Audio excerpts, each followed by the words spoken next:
पाकिस्तान के Saudi Arabia के साथ तल्लुकात हमेशा बहुत अच्छे रहे हैं और कभी कभार वक्त के साथ साथ इसमें सर्दमोहरी भी आ जाती है जो आजकल आई हुई है। दुनिया बदल रही है, दोस्त जो हैं वो दुश्मन बन रहे हैं, दुश्मन जो हैं वो दोस्त बन रहे हैं, ब्लॉक्स बदल रहे हैं। तो पाकिस्तान के लिए इसमें बड़ा लम्हा फ़िक्रिया है इन दिनों ख़ास तौर पर, क्योंकि पूरी मिडल ईस्ट को शिया सुन्नी फसादात में उलझाकर अमेरिका और इसराइल ने तकरीबन तबाही के धाने पर रख दिया है। पहले उन्होंने इराक़ को तबाह किया, मिस्र को तबाह किया, शाम को तबाह किया, लुबनान को तबाह किया, फ़लस्तीन का बुरा हाल किया, यमन में आग भड़काई हुई है। और दो हमारे जो ममालिक हैं बड़े इस्लामी ममालिक, वो जो सऊदी अरेबिया है वो सुन्नियों को या दाइश वगैरह को या आईएस वगैरह को सपोर्ट करता है, और इसी तरह जो ईरान है वो हिज़्बुल्लाह वगैरह या दीगर शिया तंजीमें जो हैं उनको सपोर्ट करता है। ये बज़ाहिर एक चपकलश दुनिया की नज़र में है कि ये दोनों ममालिक एक ख़ास सेक्ट को प्रमोट करते हैं। इसका फ़ायदा उठाता है इंडिया, इसराइल और अमेरिका। वो लड़ाइयों को बढ़ा देता है। अब इसराइल को तस्लीम कर लिया है यूएई ने। यार ज़ाहिर है वो सऊदी अरब की मर्ज़ी के बगैर नहीं कर सकता था, सऊदी अरब की मर्ज़ी भी इसमें शामिल होगी। तो इसराइल का असर जो है वो सऊदी अरब में और यूएई में काफ़ी ज़्यादा हो गया है। इसराइल का हो गया है तो मतलब इंडिया का हो गया, क्योंकि दोनों के तल्लुकात जो ऐसे हैं कि वो बिल्कुल मुश्तरका उनका दुश्मन है पाकिस्तान। वो पाकिस्तान को अपना मुश्तरका दुश्मन समझते हैं, इंडिया और इसराइल। तो वो दोनों मिल के इसको नुकसान पहुँचाने का कोई मौका जो है वो ज़ाया नहीं जाने देते। अब इंडिया जो है इसके मुफादात हैं ईरान के साथ। अगरचे इन दिनों को तल्लुकात ख़राब हैं, लेकिन फिर भी मुकम्मल तौर पर अभी उसका बिस्तर वहाँ से बुरिया बिस्तर गोल नहीं हुआ। इंडिया वहाँ बैठा हुआ है, यूएई और सऊदी अरब में आ गया अब इसराइल। तो ये कोई ड्रामा करके यहाँ से अपने ग्रुप्स को इस्तेमाल करके जो दहशतगर्दी करते हैं, पाकिस्तान में शिया सुन्नी फसादात करवा सकते हैं। तो हमारी जो खुफिया एजेंसियाँ हैं उनको चाहिए कि ज़्यादा विजिलेंट हो जाएं। माशाल्लाह वो वैसे ही बड़ी विजिलेंट हैं, लेकिन अब और ज़्यादा जो है वो ध्यान रखने की ज़रूरत है और दिलजमी से काम करने की ज़रूरत है, क्योंकि ये ममालिक जो हैं वो फ़ंड करते हैं। जो हमारे मजहबी सेक्टर है, ये सऊदी अरेबिया एक ख़ास सेक्ट को फ़ंड करता है, मसाजिद और मदारस की आड़ में पैसे देता है, और इसी तरह ईरान जो है वो इमाम बारगाहों की आड़ में पैसे देता है, फ़ंड करता है। तो अगर ये ममालिक ना भी करें,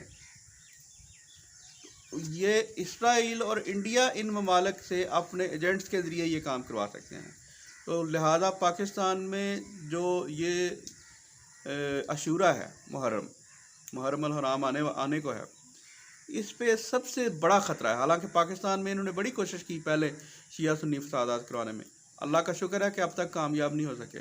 पाकिस्तान के शिया और सुन्नी जो उलमा हैं उन्होंने बड़ा अहम किरदार इसमें अदा किया। वो मिल बैठते हैं और मिल के सुलह सफाई के साथ एक रास्ता निकाल लेते हैं। तो पिछले दिनों मौलाना ताहर अशरफी साहब को एक खुसूसी जहाज़ के ज़रिए सऊदी अरेबिया ने बुलवाया था अपने पास, अब वो वापस आए हैं। इसी तरह ईरान के जो लिंक्स हैं उनको भी नज़रअंदाज नहीं किया जा सकता। तो हमारी एजेंसियों को चाहिए ज़्यादा नज़र रखें, फंडिंग पे ख़ास तौर पर ज़्यादा नज़र रखें कि बैंकिंग चैनल के अलावा हुंडी के ज़रिए इन मदारस और मसाजिद और इमाम बारगाहों में पैसे की आड़ में ये दहशतगर्दी को प्रमोट ना करने पाएँ। इसका ये पाकिस्तान को दोहरा तेरा नुकसान होगा। पहला नुकसान ये होगा, ये उसकी आड़ में ईरान और सऊदी अरब का मशहूरी करेंगे कि इन्होंने हालात ख़राब किए हैं, लेकिन पीछे असल में इंडिया और इसराइल और अमेरिका होगा। वो उनके लिए तो वो सांप भी मर जाएगा और लाठी भी नहीं टूटेगी। मुसलमान ममालिक आपस में लड़ेंगे और उनका फ़ायदा होगा। तो उन्होंने पूरी दुनिया में ऐसा किया है कि मुसलमान ममालिक को इसी तरह ख़त्म किया है। तो अगर खून बहता है तो एक मुस्लिम का बहता है, फ़ायदा वो उठाते हैं। तो लिहाजा हमारी एजेंसीज़ को पहले की तरह ज़्यादा फोकस रहने की ज़रूरत है। हमारी ख़ास तौर पर जो स्पेशल ब्रांच है पुलिस की, वो चूँकि उसका आम लोगों के साथ ज़्यादा तल्लुक़ है, उसको ज़्यादा ध्यान रखने की ज़रूरत है कि वो नज़र रखे अपने आसपास की सरगर्मियों को, और अवाम को भी चाहिए कि वो नज़र रखे कि ऐसे अनासर जो मुल्क को नुकसान पहुँचाने की कोशिश करते हैं, जो ये देखें जो दहशतगर्द हैं, इनका ना कोई मज़हब है ना कोई दीन। ये मुसलमान है, ना हिंदू है, ना सिख है, ना ईसाई, ना ये शिया है, ना ये सुन्नी, ये लेकिन ये सब कुछ है। ये जब इनकी मर्ज़ी होती है ये शिया के कपड़े पहन लेते हैं, ये सुन्नियों वाली पगड़ियाँ पहन लेते हैं, ये अहले हदीस वाली दाढ़ियाँ रख लेते हैं। ये स्वात में आपने नहीं देखा कि इमाम मस्जिद जो पिछले 10-10, 15-15 साल से इमामत करवा रहे थे लोगों की, वो हिंदू निकले। जब वो फ़ौज ने ऑपरेशन किया, पकड़े गए, कुछ मारे गए, तो वो हिंदू थे। तो लिहाजा हमें बहुत ज़्यादा फोकस होने की ज़रूरत है और बहुत ज़्यादा ध्यान रखने की ज़रूरत है इन लोगों पर कि जो ममालिक के आपस के इख्तलाफ हैं उनको इस्तेमाल करते हुए हमारे पाकिस्तान में बदअमनी पैदा करने की कोशिश ना करें। क्योंकि अब उन्होंने सिर्फ एक मुल्क रह गया जो उनके काबू में नहीं आ रहा, वो है पाकिस्तान। सऊदी अरेबिया और यूएई वगैरह या अरब ममालिक जो है, इनको पहले भी इनसे कोई ख़तरा नहीं था, अब तो मुकम्मल तौर पर वो उस पर कैप्चर कर चुके हैं। जब इसराइल और अमेरिका ने कर लिया तो आप समझें इंडिया ने भी कर लिया, क्योंकि ये उनके साथ ही है।